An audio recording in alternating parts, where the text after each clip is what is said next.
Free bus ద్వారా రాబోయే 3 సంవత్సరాలు చాలా మార్పు చూడబోతుంది. ఎందుకంటే ఉమెన్ ఇన్ వర్క్ ప్లేస్ అనేది ఆంధ్ర రాష్ట్రం చాలా పెరుగుతుంది. I expect at least 25% improvement. So అది వస్తేనే, ఎందుకంటే నేను గమనిస్తా కదా, ఆర్థిక స్వాతంత్రం వస్తేనే సమాజంలో మార్పు అనేది వస్తుంది. నేను నా ఇంట్లో చూస్తూ ఉంటా కదా, ఇప్పుడు బ్రహ్మి గానీ అమ్మ గానీ వాళ్ళ సొంత కాళ్ళ మీద నిలబడతారు, వాళ్ళ పనులు చేసుకుంటారు. ఇప్పుడు Brahmi runs the company end to end. ఇంట్లో I'm depending on her to pay my credit card bills.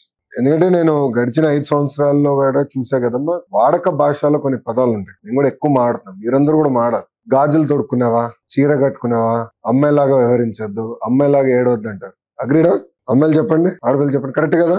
అది నేను నమ్మండి. దానికి ఫుల్ స్టాప్ పెట్టాలనేది బలంగా నేను ఆ వాడక భాష నుంచి కూడా తీసేయాలి. నేను స్త్రీ శక్తి లాంచ్ చేసినప్పుడు నేను బాబు గారిని పవన్ కోరా, చట్టం తీసుకొద్దాం, సినిమాలో కూడా వాడకూడదు ఈ పదాలు. ఎందుకంటే cinema has lot of influence on society. So సినిమాలో వాడకూడదు, ఒకవేళ వాడితే ఆ సినిమా రిలీజ్ కాకూడదు, దాని తర్వాత మళ్ళీ అవి తీయేస్తే సినిమా రిలీజ్ చేయొచ్చు అని. సో నేను బలంగా నమ్మేది ఒకటి, సమాజంలో మార్పు రావాలంటే కేజీ నుంచి ఇది స్టార్ట్, అంటే కిండర్ గార్డెన్ నుంచి ఇది స్టార్ట్ అవ్వాలి, అంటే అంగన్వాడీ నుంచి స్టార్ట్ అవ్వాలి. ఇప్పుడు first second class text book లో కూడా మీరు చూస్తే ఇంటి పనిలో చేసే ఫోటోలు ఉంటాయి, అంతా ఆడవాళ్ళు చేసే ఫోటోలు. అది ఇయర్ మార్చాం, 50-50 చేసాం, ఈక్వల్. నేను I believe in that equal. Second, మొన్న I met the Indian women cricket team. I met with all the cricketers.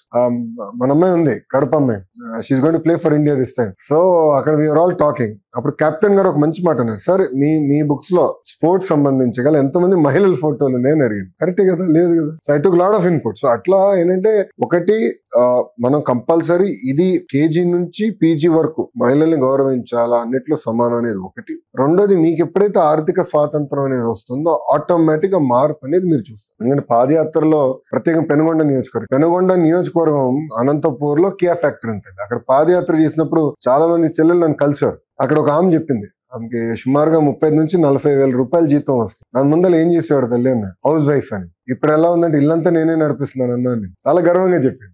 ఆ మార్పు రావాలి. మీరు మీ సొంత కాలం మీద నిలబడితే ఆటోమేటిక్ గా సొసైటీలో కూడా మార్పు వస్తుంది.